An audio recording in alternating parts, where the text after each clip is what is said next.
Tic-tac, tic-tac. Le grand jour approche à grands pas.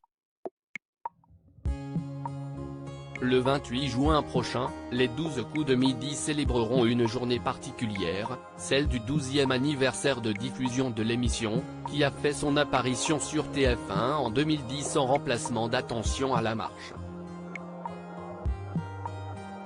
Et pour cet anniversaire, la chaîne et Jean-Luc Reichmann préparent de grandes surprises aux téléspectateurs comme l'a annoncé l'animateur ce vendredi 13 mai.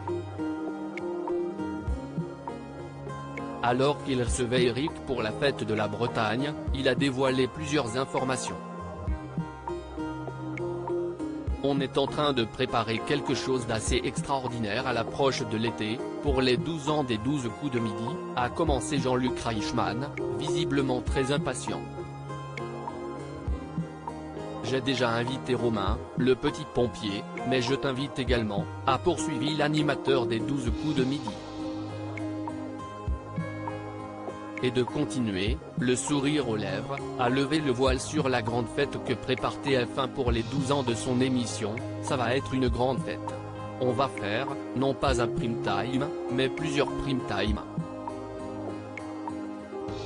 On va faire 2 semaines de folie, donc évidemment, tu es notre invité. Un des invités privilégiés. Jean-Luc Reichmann a hâte de tourner ses émissions particulières.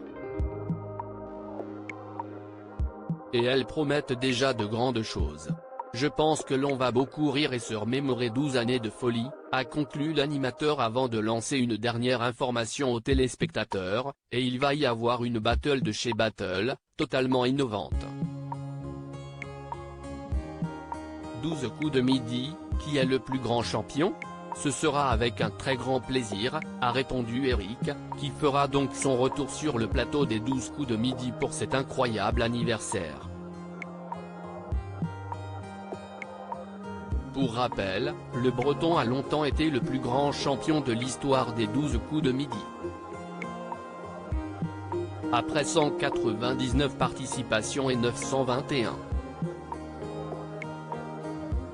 316 € de gains et cadeaux, il avait été éliminé de l'émission le 19 juin 2020.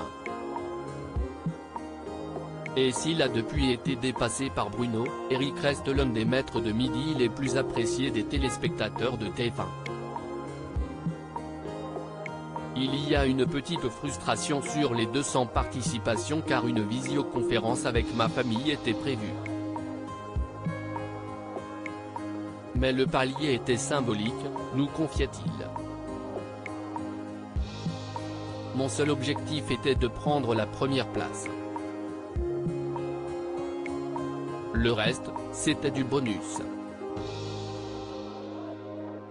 D'ici quelques semaines donc, les fans des 12 coups de midi le retrouveront pour fêter, ensemble, le 12e anniversaire de l'émission de TF1. Loading Widget.